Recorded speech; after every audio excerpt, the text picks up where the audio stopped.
All right, hey, this is Act 2 of the podcast. We're getting right back into it. If you missed Act 1, go back and listen to that thing. Otherwise, this isn't going to make any sense. Okay, see ya. And Josh in Porculo says free beer was gone because his wife had surgery. Oh, my God. How do you know that? Did he talk about it? That's terrible. I wouldn't want anything bad to happen. Hopefully hopefully everything's okay. I mean, that would be weird. Josh says that he said it. Now, there are a couple other comments there that I don't even want to read those.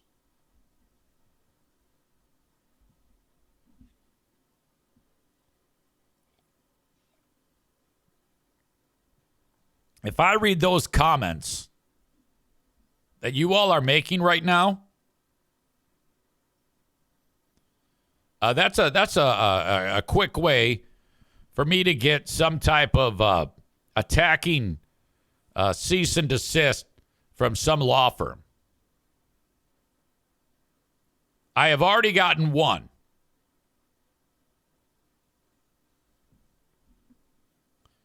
Alan's got some weird hashtag. What the hell's that all about?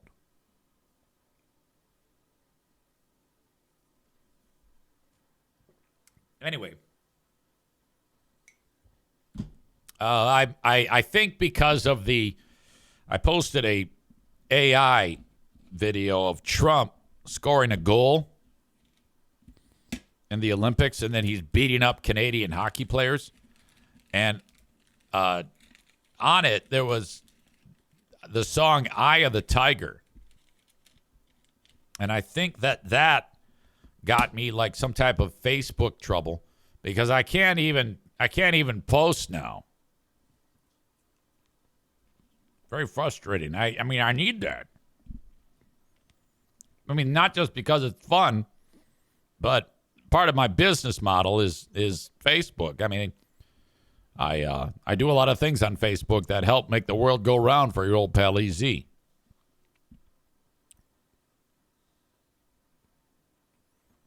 Alan says the goons from segment 18 got you in a timeout.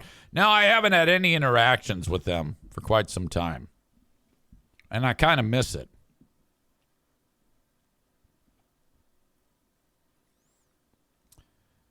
Let's see. Not to wreck a possible story for the day, but did you see the latest on the Guthrie case? I did. I'm about to talk about it.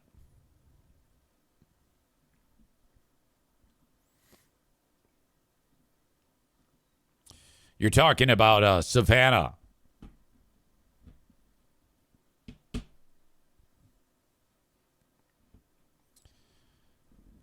Megan says to David in Hudsonville, you and I are on the same page so often it's scary.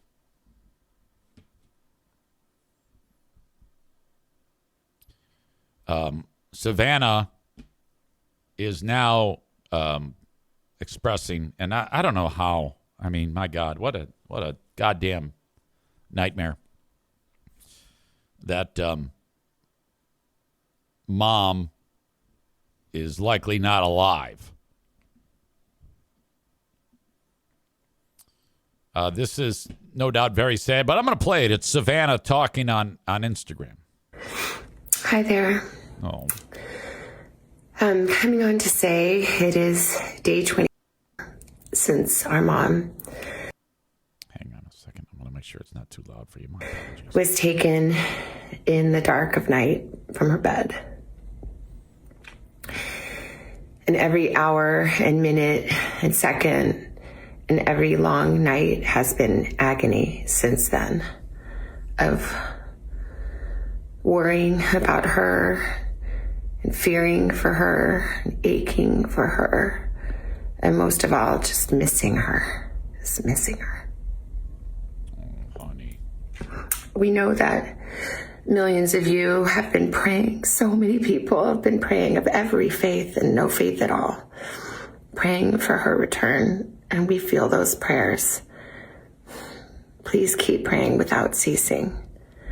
We still believe. We still believe in a miracle. we still believe that she can come home. Hope against hope. As my sister says, we are blowing on the embers of hope. We also know that she may be lost. She may already be gone. I'm going to jump in here. There is no way I could actually say this. If that were me, I would announce a shooting spree. Ladies and gentlemen, I'm about to go crazy. Run. I am so fucked up. Everybody hide. At the very least, in order to avoid this type of sorrow, I would intentionally fill my soul full of hate to avoid that. I'd be like, hey, for my remaining years, I hate everyone. And then I would just wait for somehow, some way, the world to reveal who did this to Mom. And then do everything within your power to eliminate that person.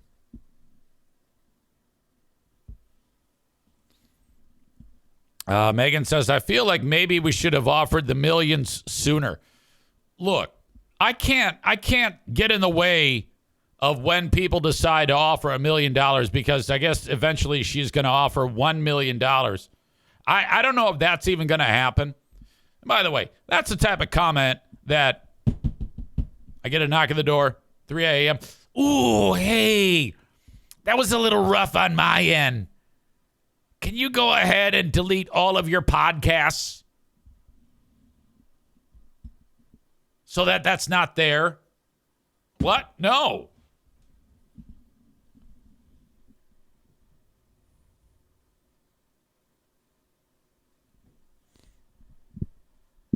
Anyway.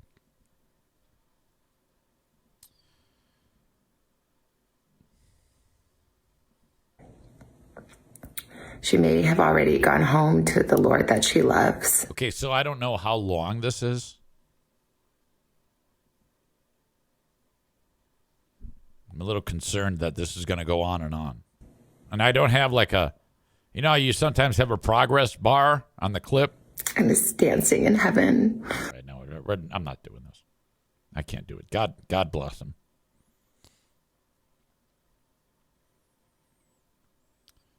Megan says, okay, I might feel bad about that one. Lulz. As if someone's going to go, yeah, what are you doing? It's a little late, isn't it?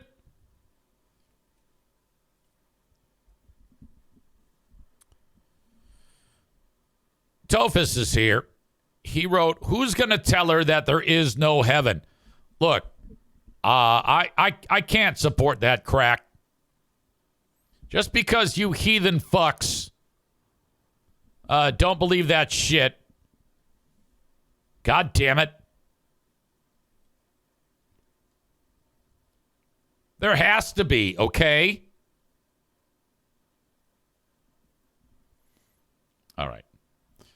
So the U.S. women will not be attending the State of the Union address. They were respectful in answering Trump. Now, if you remember, Trump announced to the men's team, well, I got to invite the women or I'm going to get impeached. He seemed dickish to me when he said that. Now, the ladies have said, we cannot attend, Mr. President. We have to get back to playing hockey. We've got games coming up Thursday. Now, the men have games coming up Wednesday. And I don't know if the men are going to be there. We'll find out later tonight when Trump does the stupid speech. You remember the one where Trump gave the speech and then Nancy Pelosi fucking ripped the speech up and shit? Everybody was all dressed in white. Like that's going to do anything.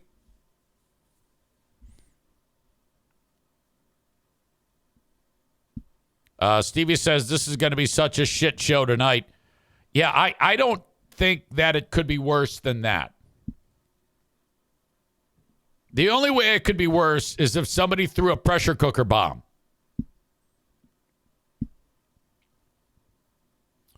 Well, anyway, I think that the men will be there. And if that's the case, like they have games on Wednesday. So the women, if they have games Thursday, how can the men be there, but you cannot? Now, I will say this. The men flew back from Milan private. The women flew back commercial. That might have something to do with it. Now, you have to understand, in America, no one gives a shit about women's professional hockey.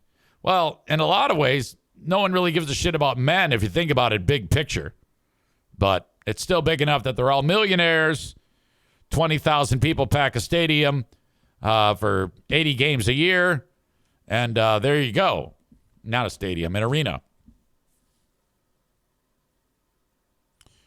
But, you know, I was doing some research about, first of all, it's you hear about that. The whole concept of the women have to fly commercial and they're in coach. And the men get private planes. That pisses people off. But I don't think you can be pissed off. You have to understand, hockey, men's hockey, has been around for more than 100 years. Women's professional hockey, this is year number 2 of women's professional hockey. If you were to go back to the beginning of men's professional hockey, nobody gave a shit about it then. So they're kind of starting out not that primitive because the game already exists. The league system has been in place. There are, I believe, 8 teams that are in women's professional hockey, places like New York, Seattle, Boston. There is not a team in Detroit. I wish there would be. I think that league should expand. They're getting like 8,000. They're getting about an average of 8,500 a game. All right? And I think that that's the type of sport that you could have in like Grand Rapids. Grand Rapids is home to these kind of like settings like that. You got like the minor league hockey, the minor league baseball, the minor league basketball with me making an ass of myself courtside. You've got the women's volleyball. And like I said, they've got about 8,500 fans a game. The biggest game they've had was 18,000 for one game. That's pretty good. And I also did some research about what the women make. Now, the season that they play is only about 30, 35 games regular season. Any guesses about pay? I don't want to wait around. I just want to tell you. As far as I know, according to what I learned in my research, each team has to have, I think, 3, maybe 4, maybe 5 players that make $80,000 for the season. But a good number of the players in women's professional hockey make $35,000 with an average per team, per player. Like if you were to break it down, I think the average is like between $40,000 and $50,000 a year.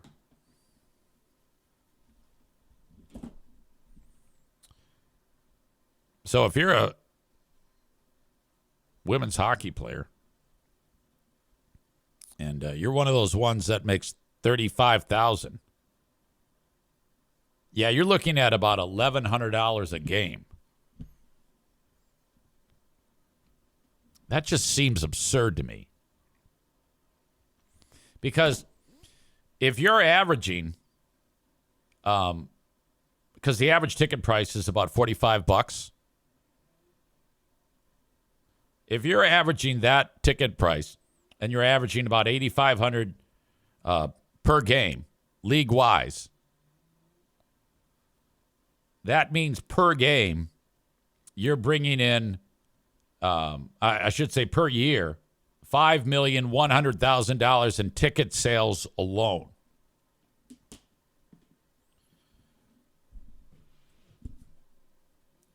So if you were to take, I don't know, it just seems like if you had $100,000 per average times 20 players, that's $2 million right there of your $5,100,000 flying out the door for salaries. That leaves you some wiggle room. You're not even taking into account the money you can make on advertising, sales advertising. You know, the dasher boards, shit like that. It seems like they could possibly offer a little bit more than that. Cole says, how does the PWHL compare to the WNBA player pay-wise? No idea. I think the WNBA, they play more games, but I could not tell you.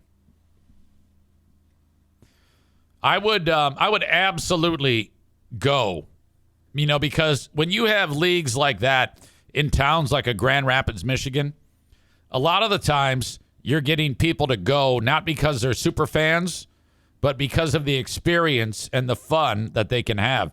You make a ticket affordably priced and have affordable concessions, and they will come. Now, despite the not having affordable concessions at Van Andel, people still come for the Griffins games and the Rise games and the Gold games. And it's incredibly overpriced. But people still come.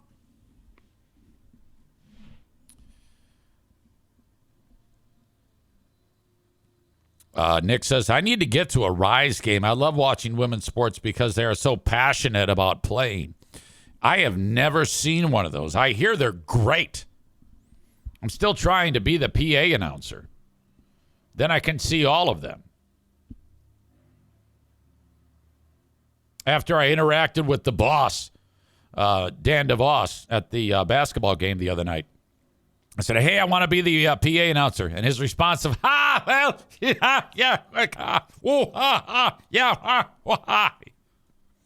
which, by the way, yesterday, he was walking, the Osceola Magic were in town. That's his team, in addition to the Orlando Magic. So he always attends. And he's courtside watching the game with Mrs. DeVos. And he gets up to take a leak, and he's got a security team with him that walks with him because, you don't want a fucking Nancy Guthrie deal going down. And he's always had that. But anyway, he tapped me on the shoulder again. And I go, hey, boss, how are you? I shook his hand. I still have not gotten up the nerve to say, look, dude, I spent a lot of money on those fucking Amway tapes. And I ended up burning those when I lost my ass.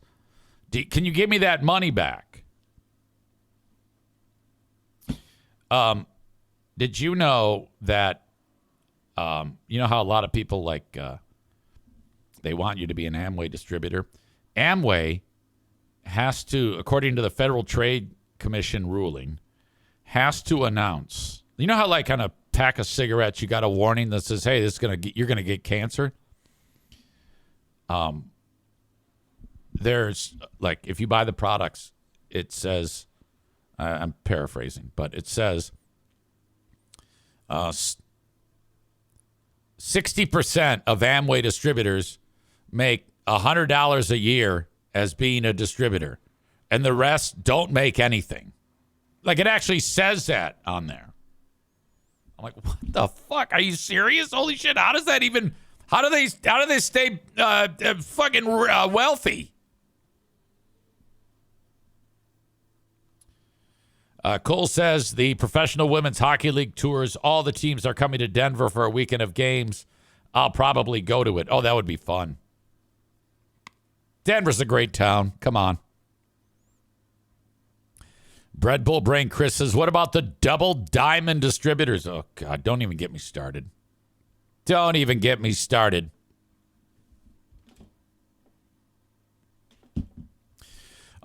Not enough time has passed from the last time I told my Amway story. It was a good one, though.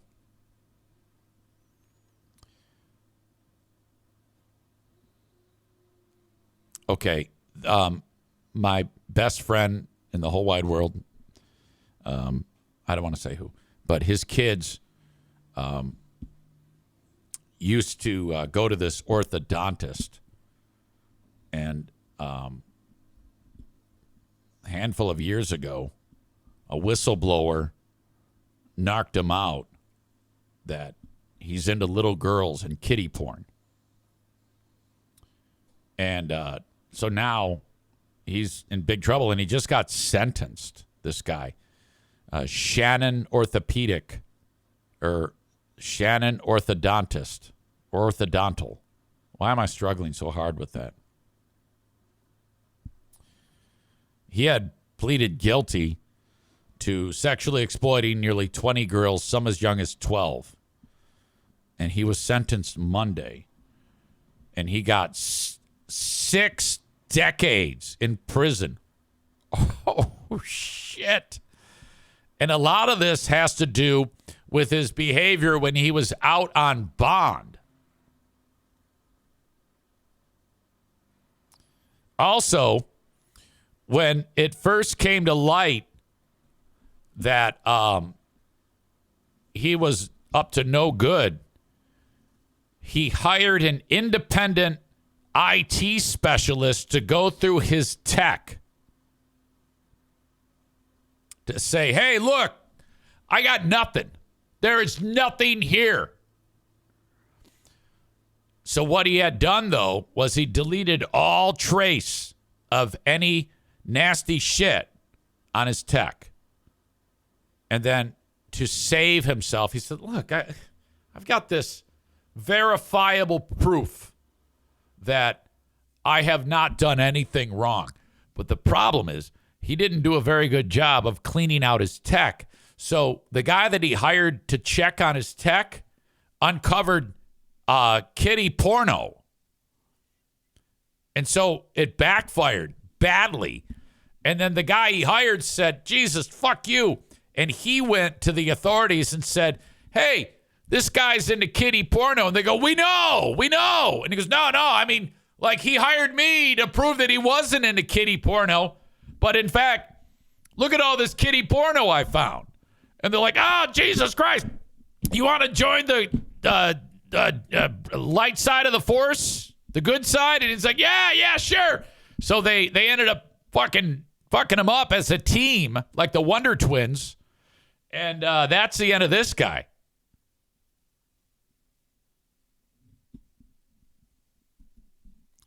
Megan fires off a crack. She says, hey, I'm sure he's sorry about it, so it's fine, right? Fuck you. I'm going to quit the show. Fuck you. Stevie says Bondi did not protect him like all the others. Look, I don't know about that. I don't know if anybody's protecting anyone.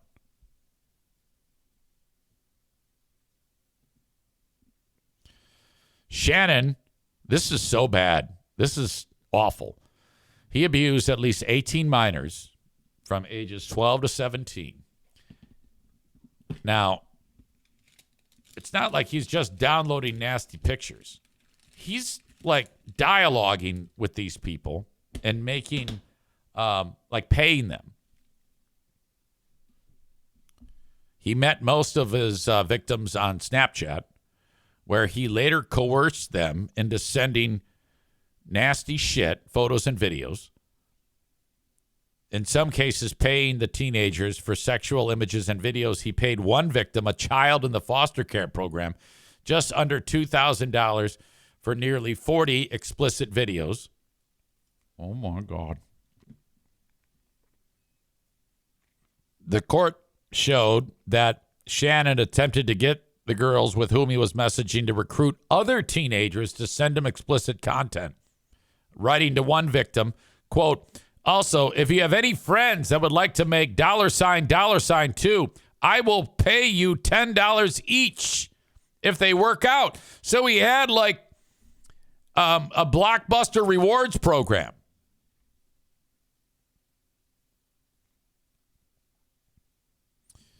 The attorney for Shannon, in a plea for leniency, said, look,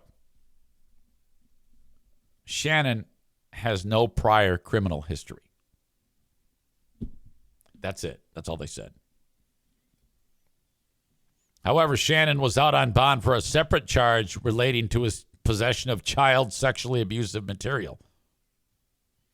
In 2021, a therapist reported that a man, later identified as Shannon, was sexually exploiting a teenager. Police ended up tracing a Snapchat account that had contacted several teen girls on Snapchat. And then he was utilizing Cash App. There's all the investigative resources that the good guys have are fantastic.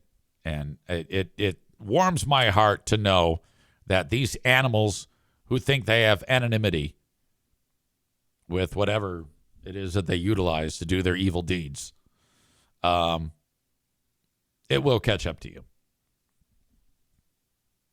And here's the part where it says he hired a private forensic investigator to search his phone in quote, in an attempt to prove that he did not possess any child porno. But the search of the phone revealed at least 16 child porno images of, I hate to say it, but it says it right there, several different age levels, preteens, teens, and infants. Okay. My God.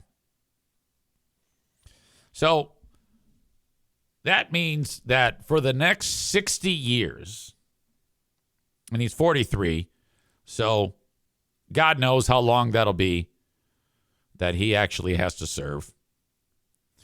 Even if it's 10 years that he has to serve. Within minutes after this all became known, the prisons are gearing up for you. The ones that you potentially could wind up at. They're all it's like a lottery. Like the NFL draft. Where is he going to go? What prison is going to draft Shannon the orthodontist? Thomas Shannon. And every minute of every day, the prison has a justice system.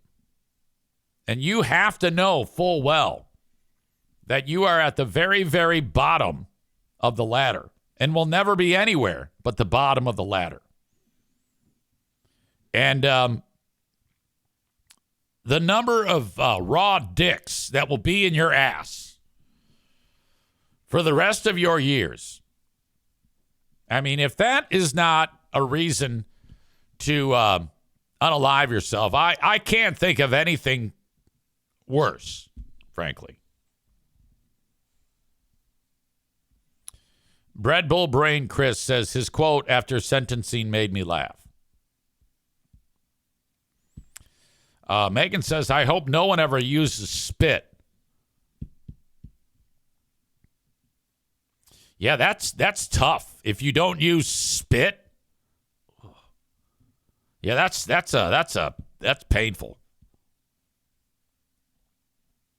Not that I know. It just sounds painful. I don't have the quote. The prosecutor called Shannon a serial sexual predator and asked for the maximum sentence allowed under law, 2 terms of 30 years to be served consecutively. He will also be required to pay more than $20,000 in restitution to his victims and forfeit his motorboat to the state, which he agreed to as part of a plea agreement. God. What was the quote? I don't have that. What did he say? I may never leave prison alive, is what he said. Wow. No, there's no way. Well, you might, but my God. Red Bull Brain Chris says they wanted his boat. Well, any way you can get money. Can you imagine being a guy? You've made it 43 years, keeping this dirty little secret.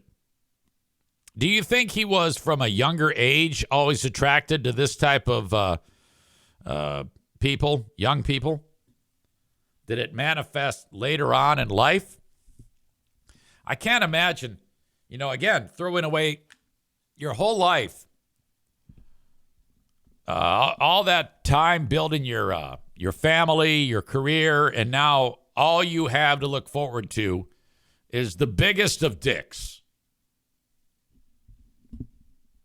for the rest of your days. God help you. You're not as big. You're not such a big fish that they won't put you in isolation. Not that that's a good thing. Oh, I would so off myself. I would say, yeah, you guys can screw me, but I'm going to be dead. My God. Do you think prison guards have a betting pool for which inmate gets to the pedo first, and can they sway the outcomes by delaying intervention? No. I believe that they're all on the up and up. They would never want any harm. Those are top level people, the guards. I'm saying that because I know for a fact a guard pays attention to the shows. He's my neighbor. He lives down the street. Of course, he'd probably laugh at that. But my God. All right, before I continue any further, thank you to the Mario Flores Lakeshore team of Van Dyke Mortgage. Buy now, refinance later with Mario.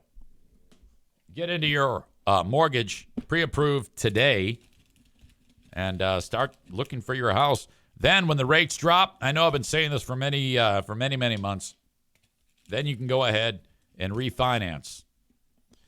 Call Mario at 231-332-6505 or find Mario online. The Mario Flores Lakeshore team of Van Dyke Mortgage. You can tell my throat is killing me. I've been eating these goddamn Altoids, and they're just not strong enough. If Altoids aren't strong enough, you know that these are strong. God, I love these things. They don't even taste good. They just work. Thanks to my friends over at Kuiper Tree Care. If you want to get rid of unwanted trees, if you want to have the stumps ground up, this is who you reach out to.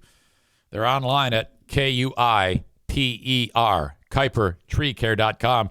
Please mention me when you reach out to Kuiper and all of my sponsors. For Kuiper, you can call or text 616-828-8225. They'll also clean up any storm damage. They'll trim your trees if that's what you want. And they have tree risk assessment. Is my tree screwed up? Is this thing diseased? Yes, it is. No, it's not. They have 3 certified arborists that can work for you. My pal Frank Fuss just wrote a book on retirement. It's 150 pages, 33,500 words. The book is about financial security and retirement. Now, he's an insurance guy, but he's also an expert on making sure that you're letting your money do the right thing for you, because he's not the guy to get your money to work for you like a financial investor is, but he offers guidance to those people who then are ready to retire, and they've got this whatever money that they've saved up, how to make that last. He's the expert, and he's looking for people to be test readers on it. I already have Bread Bull Brain Chris as one. And who was the other one? Was it Tophus? Who wants to be a test reader of the book. What is in it for you? Absolutely nothing.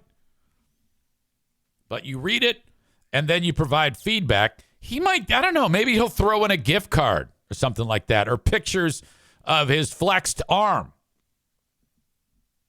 If you want to be a test reader, and it was Tophus and Bread Bull Brain Chris, let me know either in the chat or send me an email, and I'll take care of the rest.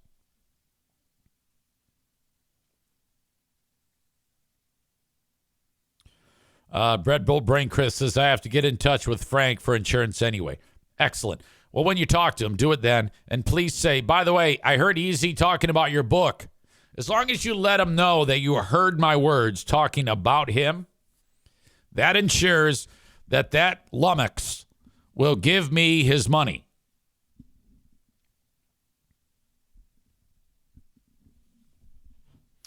All right. So do you remember the guy the other day, the Tourette's asshole, the Tourette's racist? What a moment in time. This is every bit as shocking as at the awards ceremony when Will Smith smacked Chris Rock. To have two black guys announcing an award and Tourette's asshole shouts the N-word. BAFTA of the night for a vital part of movie making. Okay, so that one was bleep. The one I played yesterday was not. British white guy and Tourette's sufferer John Davidson.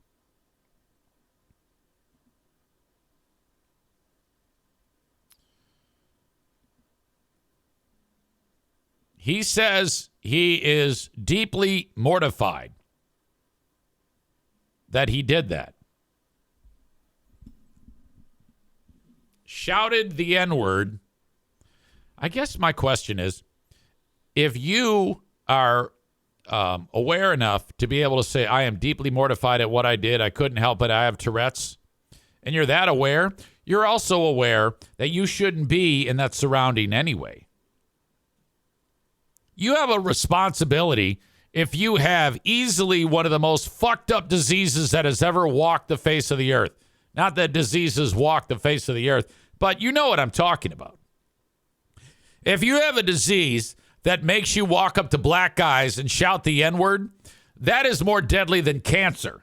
That is more deadly than ALS and pancreatic cancer combined, in my opinion. I would rather have those diseases than Tourette's, where I'm shouting the N-word at black guys. Yeah, fuck this guy. The fact that he said, yeah, I'm going to the BAFTAs. Knowing full well you at some point in time could randomly shout out the N-word. You need to be always in preventative maintenance mode to make sure that you don't put yourself into an environment where shouting the N-word can turn into a reality in front of black guys on TV.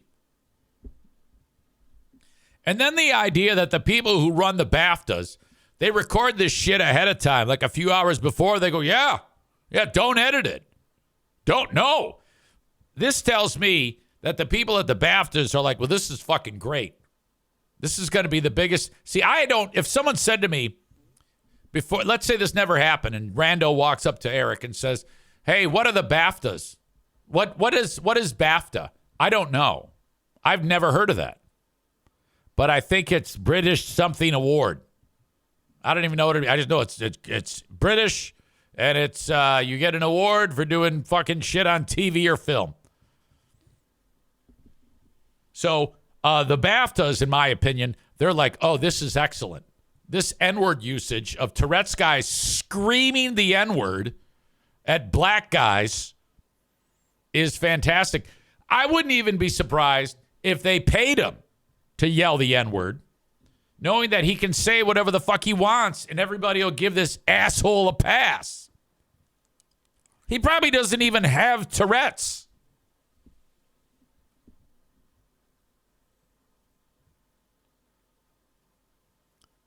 Like if he's walking by if he takes his wife to the gynecologist, he's going to be yelling hairy pussy inside of the goddamn waiting room just for kicks. There is no Tourette's. I just have convinced everybody that I have it. And now I'm just making things awkward for people and recording it. Tourette's can fuck off. And this motherfucker, he calls himself a Tourette's activist. Let me just tell you this.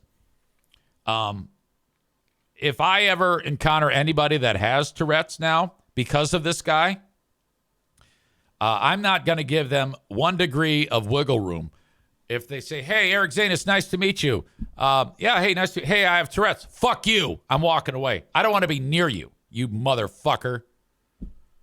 Everybody who has Tourette's can fuck off, in my opinion. All right? They are the worst people on the planet. And they sit there and they utilize these stupid ticks to give them the opportunity to say crazy shit and make things awkward. That's all that this is. They have to be aware these people need to be in cages, chained to the floor in whatever institution. Do not let them out. Do not let them walk amongst black people. Fuck that. No. We need to take a hard and fast stance going forward against all people, all of them, who have Tourette's. There is no wiggle room whatsoever.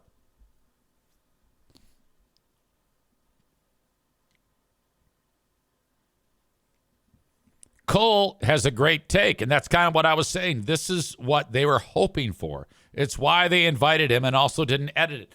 1,000,000%.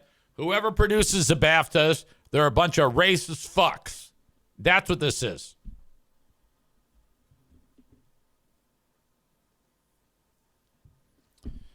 Bread Bull Brain Chris says apparently less than 10% of people with Tourette's say or shout inappropriate things. Most present with noises or movements. That's bad enough. I went to high school with a kid. He's dead now. His name was Jim McGuire. And he had that, but he wouldn't express with words. But what he would do, two things. First of all, he'd go,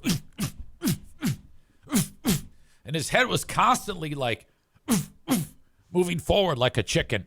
And he'd do that. And then he'd blink hard. He was a hard blinker. And it was awful. And I remember I was pals with him back in the day. And you know what? It was me, McGuire, and Jeffrey DeChaussee, the guy I gave the kidney to. He knows what the fuck I'm talking about.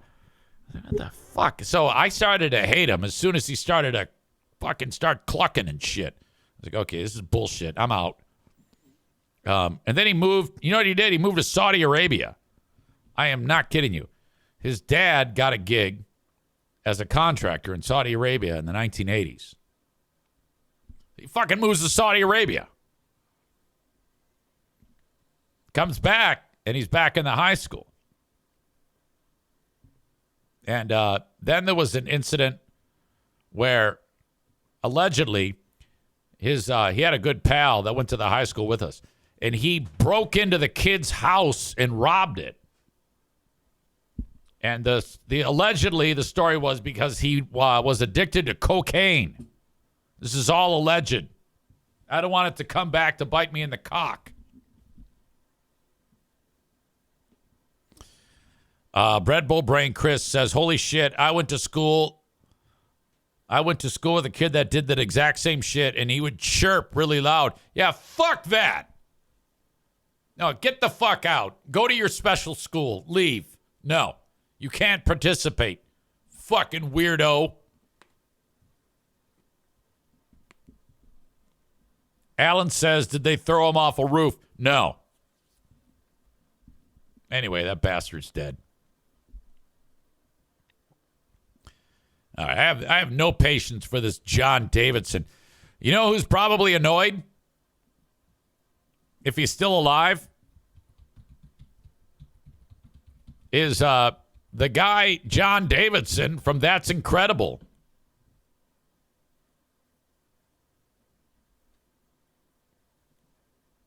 I don't know if he's still alive. Yeah, he's totally alive. He's 84. Some of you have no idea what that is. It was a show in the early 80s. And he is not related. It's not the same guy. The Tourette's asshole is also named John Davidson.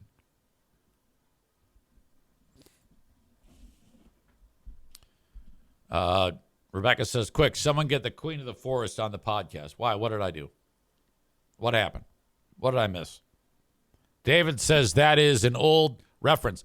Yeah, you had John Davidson and Kathy Lee Crosby, Skip Stevenson, and what was the black guy's name?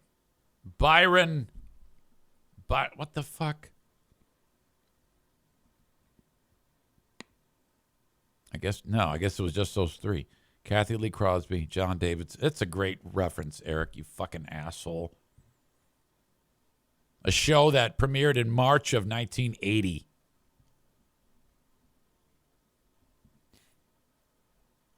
You know what I'm thinking of? Real People. Is anybody old enough to remember the show Real People? That's going way back. That one featured, I said Skip Stevenson, that's wrong.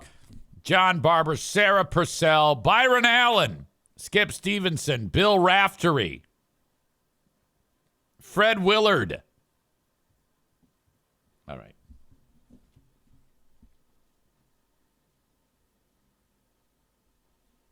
I don't know what the fuck I'm doing. As we wrap this up, ladies and gentlemen, just a reminder, I'm going to be on Who Are These Broadcasters today. I think at about 1:30. I think we're starting early today. Let me double check that. Thank you to the world-famous Christian Blatt. You know, it's starting at 1. So in 1 hour, we are going to start Who Are These Broadcasters on the Who Are These Podcast YouTube channel. So go to Who Are These Podcasters and watch it live on YouTube at 1 p.m. Eastern. Thanks to Ryan and Aaron at Pinball Land for hosting us on Saturday to the Pinball Non-Orgy number 3, which featured numerous moments of us getting stood up by various audience members who made up lies as to why they couldn't be there. Rebecca had some dumb lie that she's sick. Sarah had a lie that she forgot. Ben Glaze gave me a lie that he forgot. All sorts of liars told me that they couldn't make it. Even Tyler, he showed up at Pinball Land again, and then I got there, and I said, how come you weren't? And he lied again. He is now Liler. We called him Shiler before. He is no longer Shiler. He is Liler because he's a liar. For the next pinball orgy, and then Megan, she said, I want to spend time with the family. Liar. The next pinball orgy, you either are there or you're not. But if you're there and you say you're going to be there and then you're not there, you are, in fact, a liar.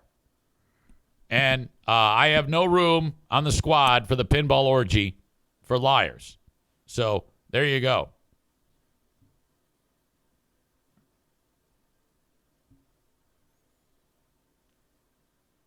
If you want to go to Pinball Land, they're in Rockford, Michigan. What a fun place to go.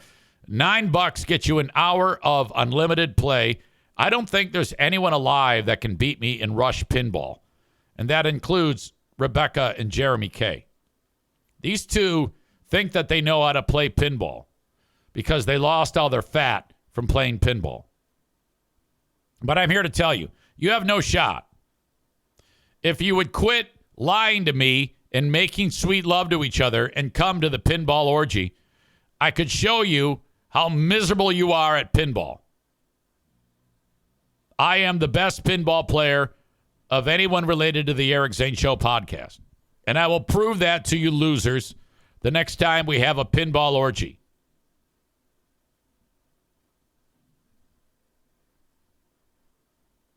All right. And you can go to Pinball Land in Rockford and see for yourself the fun.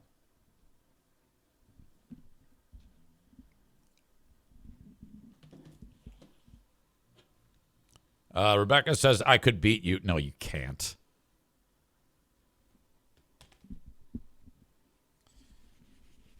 And nor can Jeremy.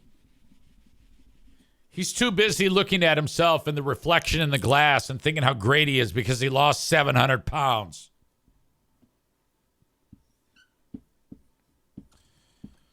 Your asshole of the day today. For this, yesterday it was all Tourette's patients. Today it's John Davidson, the Tourette's asshole. I'm still pissed off at that guy. What a fucking idiot. That is my time. Thank you for being here for part of it. Talk to you later on. The Eric Zane Show podcast is concluded. If I don't catch you on the Patreon, or you don't catch me on the Patreon, or we don't catch each other, or whatever the hell, catch me tomorrow right here live. Till then, have a good one, folks. Thank you.